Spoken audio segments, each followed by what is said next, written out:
दोस्तों, जय हिंद। मेरा नाम है असद और आप देख रहे हैं यूनिक स्टडी विद असद। दोस्तों, आई होप आप सभी लोग बहुत ही बढ़िया होंगे और आप सभी लोगों की प्रिपरेशन बहुत ही बढ़िया चल रही होगी।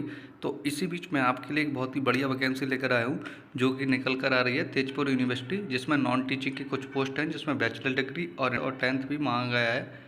तो मैं आपको बता दूं, ये एक ऐसी वैकेंसी है जिसके बारे में बहुत ही कम लोगों को पता है। ये एक इंटरनल वैकेंसी है और मैं आपके लिए ऐसी वैकेंसी लेकर आता हूँ जिनमें बहुत ही कम कंपटीशन हो और बहुत ही कम लोग इन वैकेंसियों के बारे में यूट्यूब पर बताते हो। तो चलिए जानते हैं इस वैकेंसी के बारे में फुल डिटेल में। अगर आप एलिजिबल हों तो आप इस फॉर्म को ज़रूर भरें, क्योंकि इसमें बहुत ही कम कंपटीशन रहेगा और आपके सिलेक्शन के बहुत ज़्यादा से ज़्यादा चांसेस रहेंगे।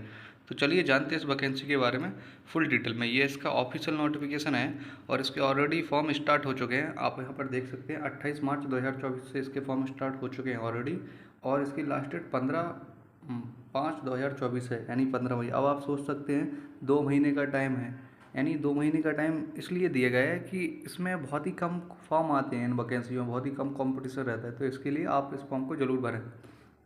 और यहाँ पर एक इम्पॉर्टेंट पॉइंट है, आप इसका फॉर्म जो ऑनलाइन फिल करेंगे उसको आपको प्रिंट आउट करवाना होगा, और जो इसके सपोर्टिंग डॉक्यूमेंट आपने उसमें लगाए हैं वो भी सपोर्टिंग डॉक्यूमेंट को आपको इसके साथ अटैच करके बाई पोस्ट इनके एड्रेस पर भेजना होगा, तभी आपका फॉर्म एक्सेप्ट माना जाएगा।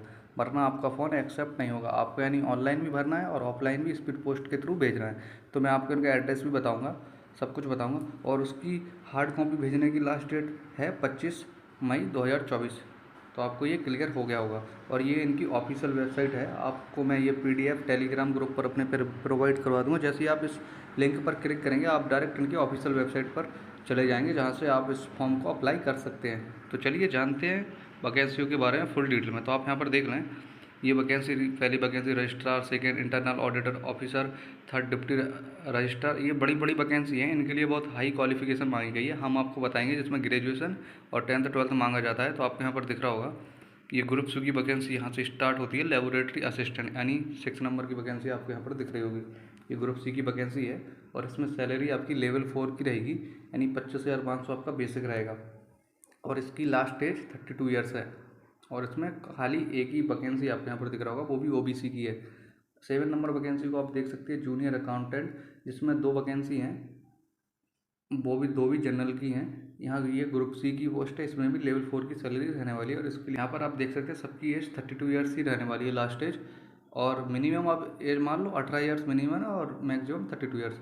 8 नंबर वैकेंसी को आप यहाँ पर देख सकते हैं, अपर डिवीजन क्लर्क। इसमें एक ही पोस्ट है, वो भी जनरल की है, ये भी ग्रुप सी की है और इसकी लेवल 4 की इसकी भी सैलरी है। अब बात करते हैं 9 नंबर वैकेंसी के बारे में। इसमें 6 पोस्ट हैं टोटल, सबसे ज़्यादा पोस्ट इसमें ही है। 5 जनरल के लिए हैं, 1 ओबीसी के लिए है। इसकी लेवल 2 की सैलरी रहेगी, आपको ये क्लियर हो जाना चाहिए।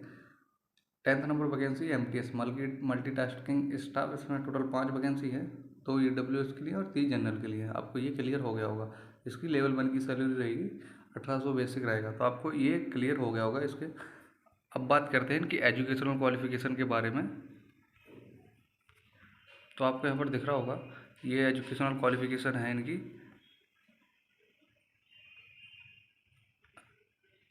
ये है, आप यहाँ पर देख सकते हैं 6 नंबर वैकेंसी लेबोरेटरी असिस्टेंट। इसकी एजुकेशनल क्वालिफिकेशन है, बैचलर डिग्री मांगी गई है, 2 इयर्स का आपको एक्सपीरियंस होना चाहिए। 7 में आप यहाँ पर देख सकते हैं जूनियर अकाउंटेंट, इसमें भी बैचलर डिग्री मांगी गई है और 2 इयर्स का आपका एक्सपीरियंस होना चाहिए। और आपकी इंग्लिश की टाइपिंग 35 वर्ड पर मिनट होनी चाहिए और हिंदी की टाइपिंग 30 वर्ड पर मिनट होनी चाहिए। 8 नंबर वैकेंसी आप यहाँ पर देख सकते हैं, अपर डिवीजन क्लर्क में। इसमें भी बैचलर डिग्री मांगा गया है और 2 इयर्स का एक्सपीरियंस मांगा गया है और इसमें भी टाइपिंग सेम मांगी गई है। तो आपको ये क्लियर हो गया होगा। अब बात करते हैं 9 नंबर वैकेंसी एलडीसी के बारे में, लोअर डिवीजन क्लर्क। आपको यहाँ पर भी बैचलर डिग्री मांगी गई है और 35 वर्ड पर मिनट हिंदी, 35 वर्ड पर मिनट इंग्लिश की टाइपिंग होगी और 30 वर्ड पर मिनट हिंदी की। सबसे ज़्यादा लोग इसी पोस्ट को भरते हैं, तो आप भी हो सके तो इस पोस्ट को अप्लाई करें, क्योंकि इसमें कोई भी एक्सपीरियंस नहीं मांगा गया है, ओनली बैचलर डिग्री मांगी गई है और टाइपिंग स्पीड मांगी गई है। 10th नंबर वैकेंसी अपनी है ITI।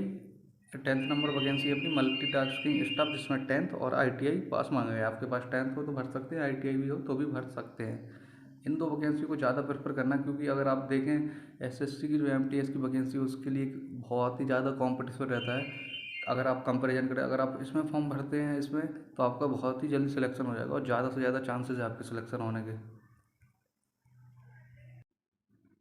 अब बात करते हैं इसकी फॉर्म फीस के बारे में। आपके ऊपर दिख रहा होगा एप्लीकेशन फीस इसकी non refundable application fees for rate 1000 rupees only registrar post के लिए है और 500 रुपीज़ आपके फॉर अदर पोस्ट के, यानी रजिस्ट्रार की पोस्ट को छोड़ के बाकी जितनी ये पोस्ट है उनके लिए मैंने आपको जितनी भी वैकेंसी बताई उनकी 500 फीस रहने वाली है। आपको यहाँ पर for the other post SC ST PW category आज एग्जाम्पल मोड ऑफ पेमेंट, यानी आपको इसका ऑनलाइन पेमेंट नहीं, आपको इनके बैंक के थ्रू आपको बैंक ट्रांसफ़र करना होगा। यहाँ पर लिखा है, इन्हें अपना अकाउंट नेम दिया है, सेविंग बैंक अकाउंट नंबर दिया है, IFSC कोड दिया है और बैंक का नेम ब्रांच दिया है। तो आपको कहीं पर भी आपके पास कहीं पे भी आपका बैंक हो, आप वहाँ पे जाएं और वहाँ से आप इसे पे कर सकते हैं। आपको यहाँ पर दिख रहा होगा, यहाँ पर इन्होंने एक चीज़ मेंशन की है, application must submit copy of the E generated receipt of the payment along with the hard copy of the application. नहीं, जब भी आप अपनी एप्लीकेशन भेजेंगे ना ऑफलाइन, आप अपने जो भी प्रिंट निकाल के एप्लीकेशन भेजेंगे उसमें आपको ये रिसिप्ट भी भेजनी होगी, लगानी होगी।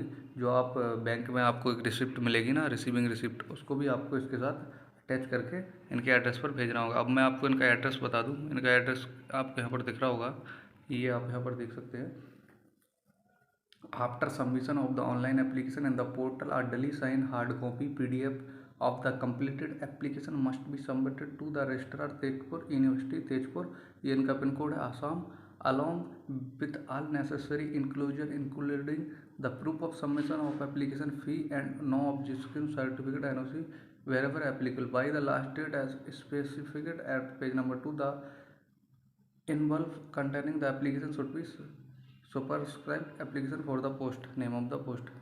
यानी आपको यहाँ पर इनका ये एड्रेस दिख रहा होगा, ये एड्रेस है इनका, और आपको सब कुछ अटैच करके आपका जो भी इम्पोर्टेंट डॉक्यूमेंट हैं आपने लगाए हैं वो सब अटैच करके और उनके एड्रेस पर भेज देना है स्पीड पोस्ट के थ्रू। और आपको ऊपर मेंशन करना है नेम ऑफ द पोस्ट, आपको यहाँ पर एक पेज के ऊपर मेंशन कर देना है आपने कौन सी पोस्ट के लिए फॉर्म भर देना और आपको भेज देना है। तो आपको आई होप इस वैकेंसी से रिलेटेड आपके सारे डाउट क्लियर हो गए। इतना ही इसका नोटिफिकेशन था। सिलेबस इस नोटिफिकेशन में उन्होंने बताया नहीं है। अगर मुझे जैसे ही सिलेबस पता चलता है तो मैं आपको इसका सिलेबस भी बता दूंगा, बट पहले आप इसका फॉर्म सबमिट करें क्योंकि इसमें बहुत ही कम कंपटीशन रहने वाला है दोस्तों। और मैं आपके लिए ऐसी ही वैकेंसी लेकर आता रहता हूँ जिनमें बहुत ही कम कंपटीशन, क्योंकि मेरा मकसद है बड़ी बड़ी वैकेंसी को तो दुनिया बात करती है, हर कोई बताने लगता है कि ये वैकेंसी आ गई, ये वैकेंसी, और ज़्यादा कंपटीशन रहता है, लेकिन कोई ऐसी वैकेंसी के बारे में नहीं बताता जहाँ बहुत ही कम कंपटीशन हो और जो बहुत कभी कभार निकलती हों। तो मैं आपके लिए ऐसी वैकेंसी लेकर आता रहता हूँ। तो चैनल को जरूर सब्सक्राइब कर लें और वीडियो को लाइक करें। अगर आपको लगता है कि आपको इस चैनल से थोड़ी भी हेल्प हो रही है तो आपको इसका PDF हमारे टेलीग्राम ग्रुप पर मैं आपको दे दूँगा, आप वहाँ से जाकर इसे डाउनलोड कर सकते हैं और हमारे टेलीग्राम ग्रुप से भी जुड़ सकते हैं। तो चलिए मिलते हैं नेक्स्ट वीडियो में।